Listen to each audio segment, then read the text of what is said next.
Engagers, this is Professor Game, where we interview successful practitioners of games, gamification, and game thinking who bring us the best of their experiences to get ideas, insights, and inspiration to help us in the process of using games and gamification in our daily lives, for example, to learn what we are teaching. And I am Rob Alvarez. I work at IronHack, teach at IE Business School University, and so much more, and host this podcast. If you have an extra second, please go ahead and subscribe for free to our email list at professorgame.com/subscribe. Hey Engagers, welcome back to another episode of the Professor Game podcast, because today we have with us Mfon. But before we take off, are you prepared to engage, Mfon? Yes, I am. Let's do this. Let's go. Because today we have Mfon Akpan, who is an assistant professor of accounting at Methodist University. He has a passion for emerging technologies and is an expert in virtual reality technology. And he teaches new technologies and educational methods to offer students a current, effective, and relative teaching experience. So, Mfon, what are we missing from that intro? What else should we know about you that we haven't mentioned? I am an amateur power lifter. So I power lift, love lifting weights. Nice. Sounds great. So, Mfon, talking about you, that intro, we would like to know very quickly if you can give us a sort of an oversight of what is a regular day or what is in general being Mfon these days look and feel like. Well, if you want to go out, do you want to go by hour or just a quick overview? Whatever your heart tells you. Well, get up early, do some training, come home, eat breakfast, do some writing. So I'm working on some research projects. When I am teaching, so when it's in semester, I head into my office, teach classes, meet with students, have office hours, and then come back home and do it all over again. Sounds absolutely great. The typical life of a professor, for sure. Yeah, I don't think it's boring, but some people would say, that's not too exciting. I do think so. I do feel the thrill of, at least for me, professor's life. I haven't done a PhD. I'm not sure if I will ever or not. But for me, the main thing of a professor's life, or at least the one I'm most excited about, is teaching. So that's always different, right? No matter how many times you've taught the same subject. That's true. But one thing, Rob, not all professors like teaching. So I am one that loves to teach. And I have colleagues that do not like, they dread teaching, but they love to do research. So, it is interesting. I'm not sure how we got to that point. There's certainly many historic reasons why we got there. I mean, people who don't like to teach are not going to be, are hardly going to be great teachers, and people who don't like to research are hardly going to be great researchers. And there's some who are sort of made and enjoy doing both. I know plenty of them. I have plenty of colleagues who enjoy doing both. There's others who don't. I don't know why we sort of need to have both things. I mean, there's this whole specialization and all that. So anyways, we're diverging quite a bit from our main subject here, which is to talk as well about inspiration from games and gamification. So, Mfon, we would like to go with you to a time when you were trying to use gamification in some way or another in your class or whatever your practice could look like. And, you tried to do something, it didn't go right. So it was a fail moment or a first attempt in learning, as we like to say. We want to be there with you. We want to feel that story. We want to have those lessons with you. We want to certainly walk right next to you on this story.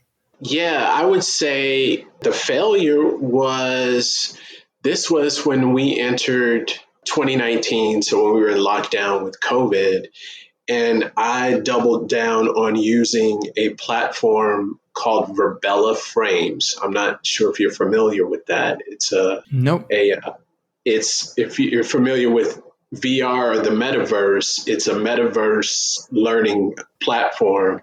And the first time I planned on using it in the classroom, I did not prepare well enough. I didn't prepare for the fact that the students would embrace it quickly. And that may sound weird, but it's like a video. It's like going into a video game, right? So they can access this virtual environment on their computer. They use, they can use their phone or their keyboard, so using the same keys you would on a PC game to move around. And a lot of my planning and preparation was on the side of them not being able to.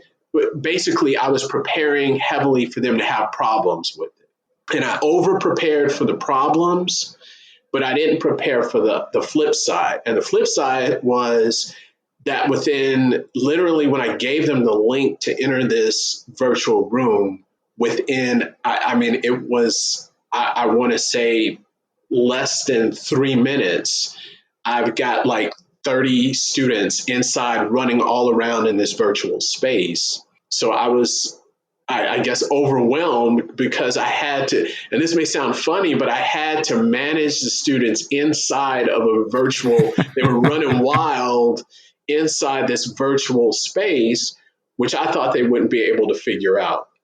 So that was really a learning lesson for me to try to manage that type of situation and understand, okay, I've got to plan both ways, because, and I think many times we plan for the worst, but it's also important to plan for the best. So, Yes, indeed. So I'm guessing that by the time you were sort of catching up to them, they were already testing the limits of the world, right? Yeah, they were, because in this world, I had different activities planned out with whiteboards and different things in there. I had students writing on the whiteboards and erasing things, and they were just all over the place.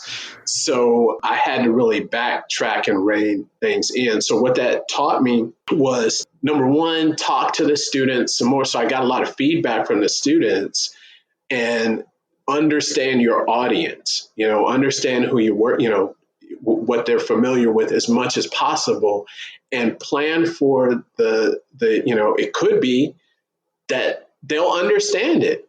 It'll be easy for them to use instead of thinking this will be something that's really hard for them to use and you have to kind of over explain things. So just look for both sides of the spectrum. Yeah, absolutely. I'm remembering the time we interviewed, I think it was Tammy Schrader, and she was, sort of trying to figure out, she hadn't played much games in her time, and she started introducing games into the classroom, right? So that was a big challenge for her. So she was like super worried, like, oh, what if, we have technical problems, or if this happens or that happens. And in reality, it was, it was the students helping her through any technical problems that were happening because they were so used to the medium as well, right?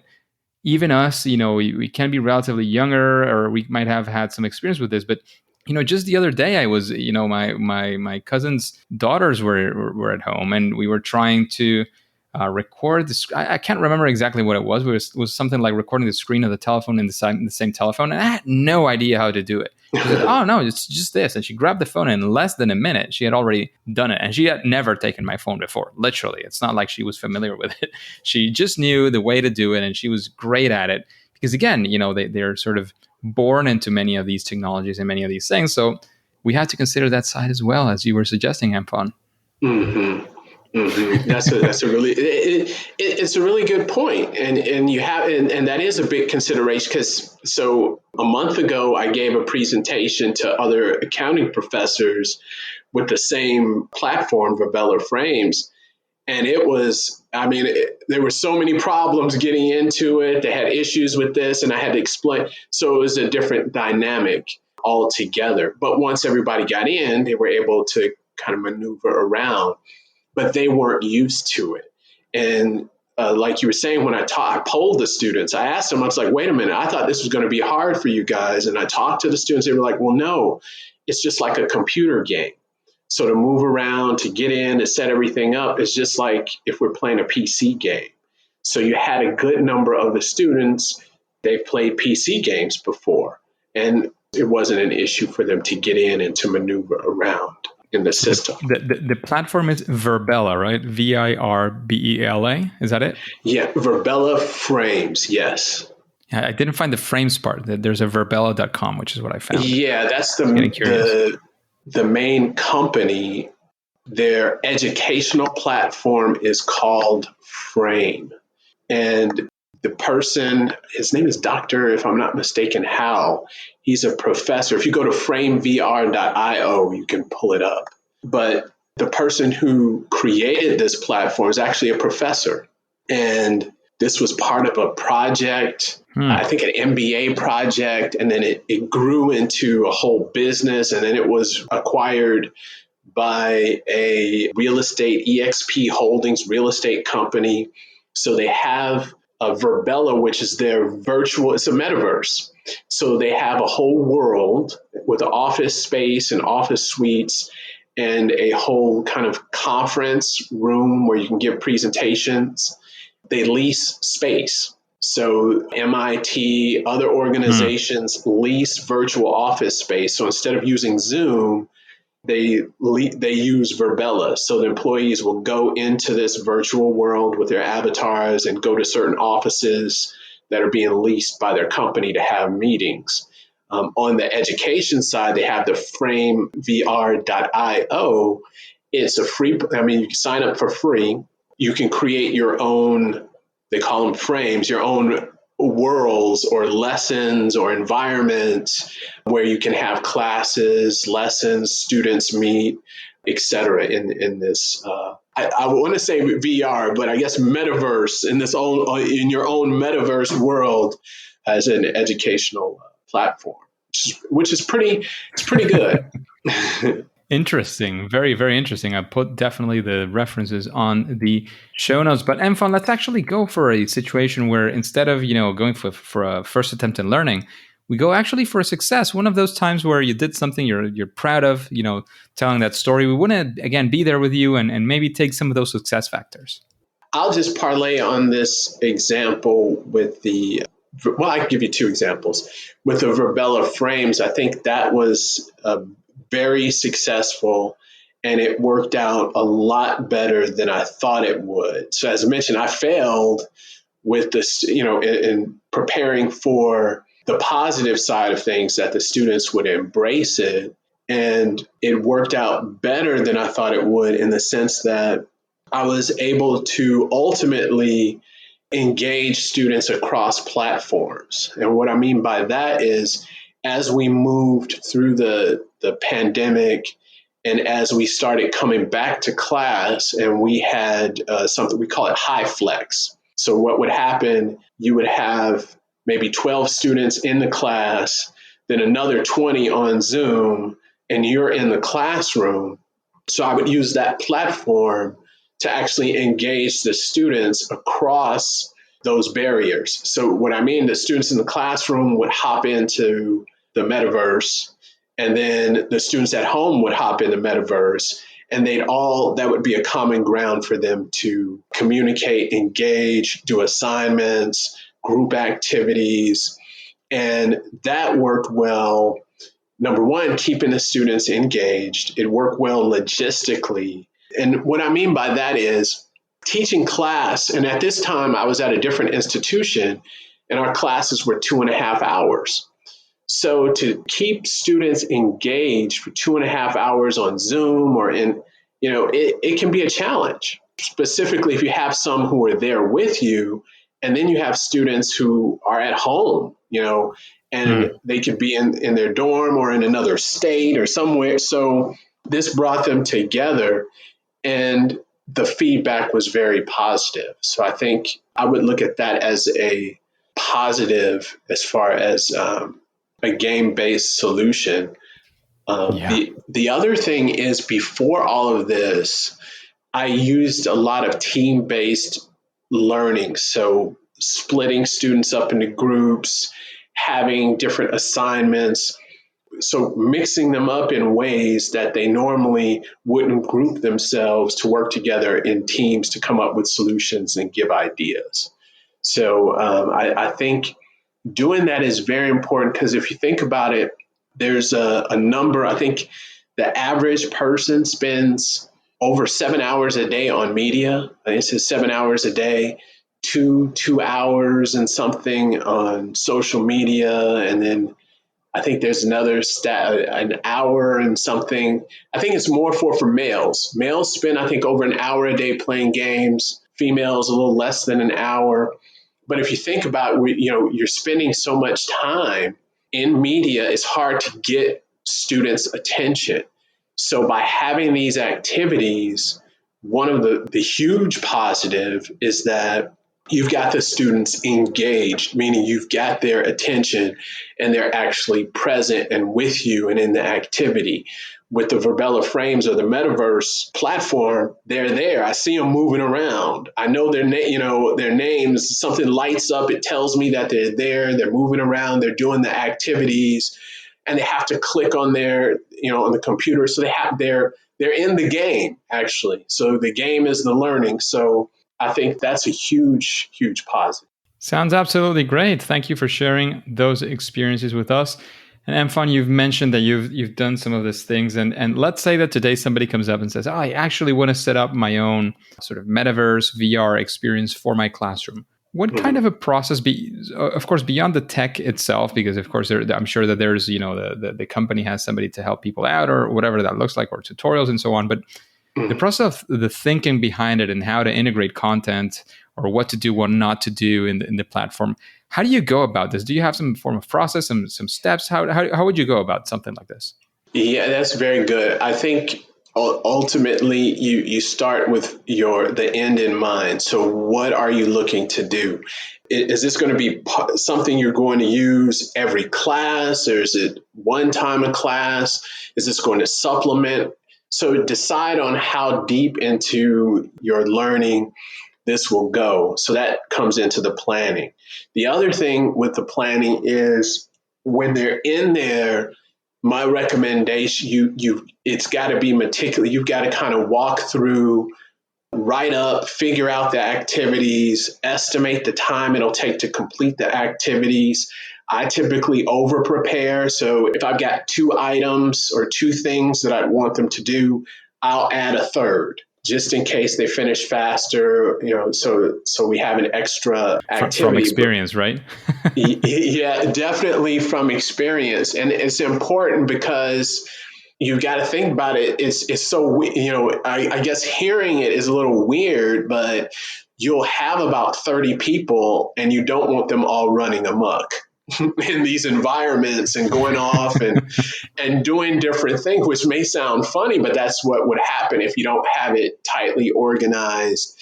And I would work with a lot of group activities and have them breaking up. So knowing who and you're going to pair up, how many, and really planning everything out and having it well structured. I think that's the most important thing to have, because they'll go off and go all around. The other thing with the metaverse is, here's a challenge that I did face.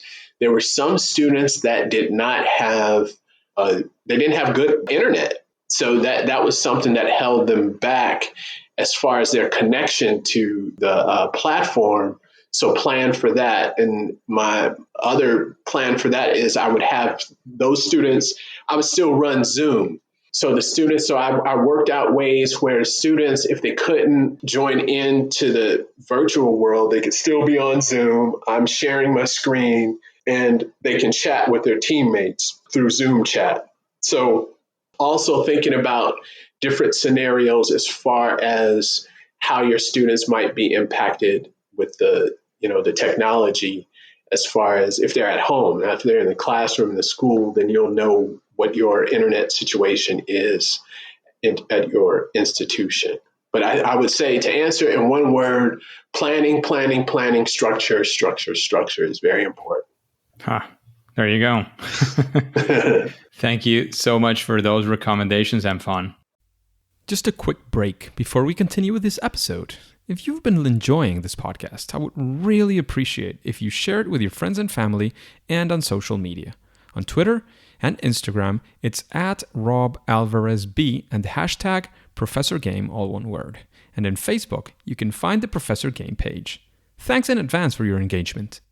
And talking about, recommendations and your process that we mentioned a little bit ago, would you say that there is some sort of, I think you mentioned it already, and it's, it's all about planning and so on, but is there some sort of best practice, something that you would say, well, do this and perhaps your metaverse situation will go at least better than if not?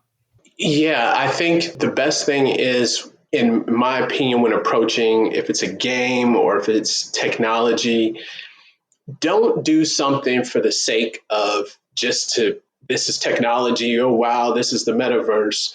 Lead in with what's going to benefit the student. How is this really going to help my students? Is this something, what's the why behind this?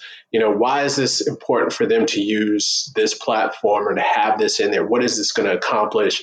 And then what will they walk away from with it using this particular tool or game or technology? How is this going to help them?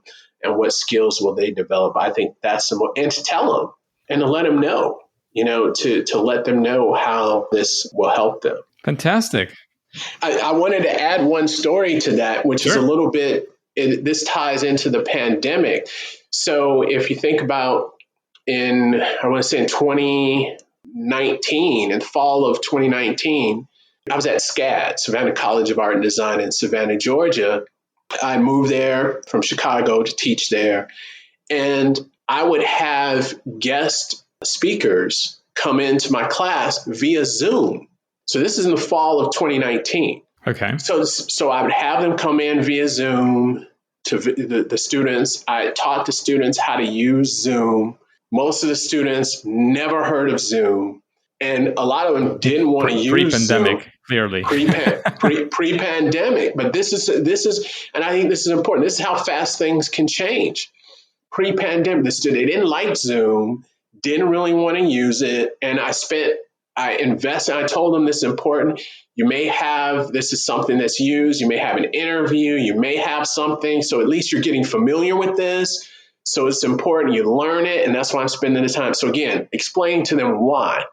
So fast forward, after the pandemic, during the pandemic, this is in the summer of 2020, one of those students who was in that class emailed me and said, "Hey, professor, I really appreciate the fact that you spent that time with us going through what Zoom was, using Zoom, having us to do it because I had a job interview and they wanted to interview me over Zoom. And I didn't have anxiety because I've used it before and I knew what to do." And she was telling me, otherwise I would have had anxiety. I would have been nervous. I would have been worried because I wouldn't have known what to do with this or how it works. So I really appreciate you taking that time and you told us this. So I think it's important to explain these things instead of, we may know the reason and we may see the value, but I think it's important to let them know what the value is. And they may not see it right away. However, down the road, they may remember, hey, wait a minute, I remember this professor was saying like, hey, companies are using this. This is a certain tool, the data, the analytics, how it's being used. This is going to help us. This skill, I'm familiar with it. They may see it later on and thank you for it. So I think that's important. Interesting. And giving that sort of transparency into why you're using these things and letting them know that that's going to be useful perhaps for them. Very good. Keeping the end in mind. So again, keeping in the recommendation space, after hearing these questions, maybe your mind went to saying, oh, if this person was answering this question, perhaps they would give me an interesting answer I haven't heard before. Have you thought about this? Is there a person you would like to hear on Professor Game sort of answering these questions? A future guest, so to speak.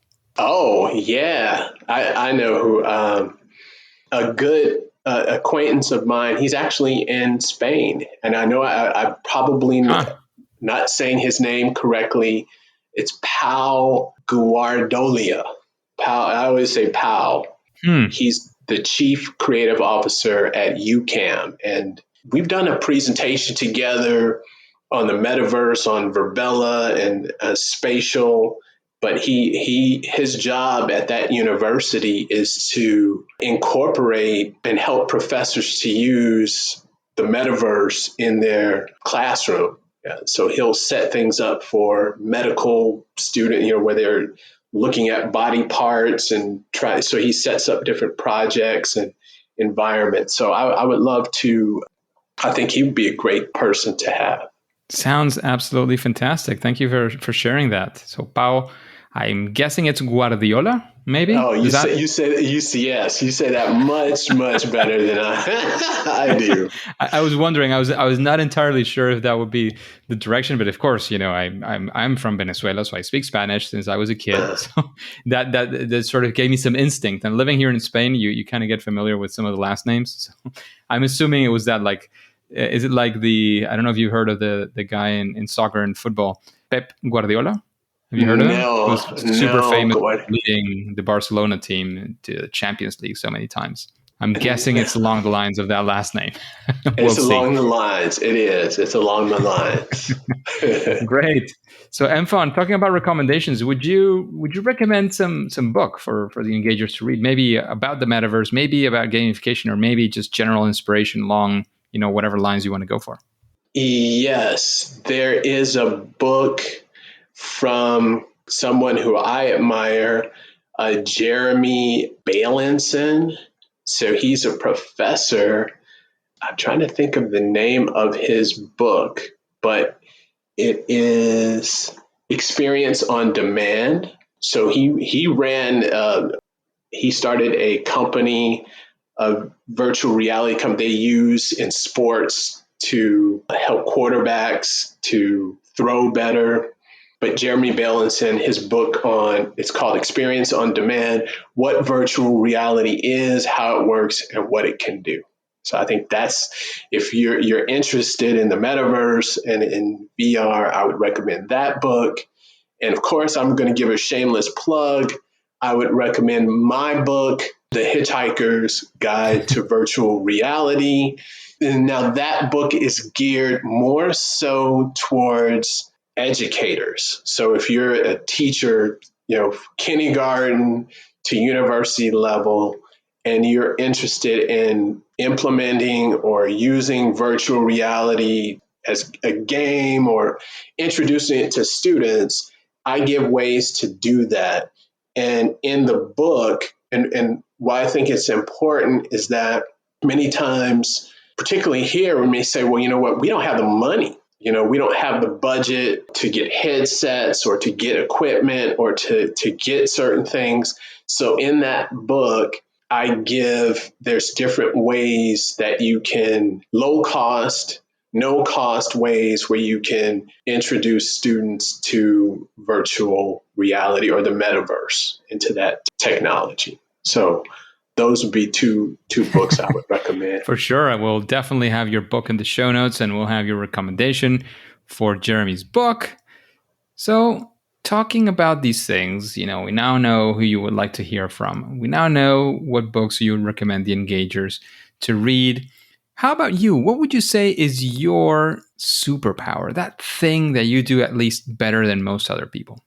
I think the one thing that I do better than most people is I try to approach things with an open mind. So with my foot forward. And I'm always willing to try something at least once, and I try to focus on the positive. As I gave that example earlier when I was putting it, working with the Verbella frames, I was thinking of the negative, but I try to most of the time think of the positive and try to see how I can connect the dots with different items and to actually try my best to look into the future and to see what's coming next. And I force myself to do that. It's not something, a lot of my colleagues and things like, oh, you love technology.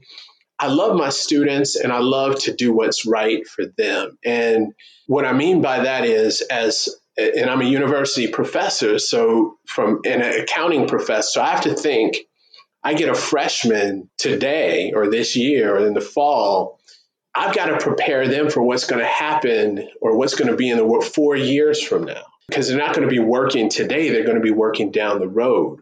So I have to kind of have my foot, forward and kind of looking and kind of thinking, well, what will they encounter? What can I expose them to? What skills can I help them to attain that'll help them when they leave? So I think just pushing myself in that way, I think that's a big thing. I'm passionate about the metaverse.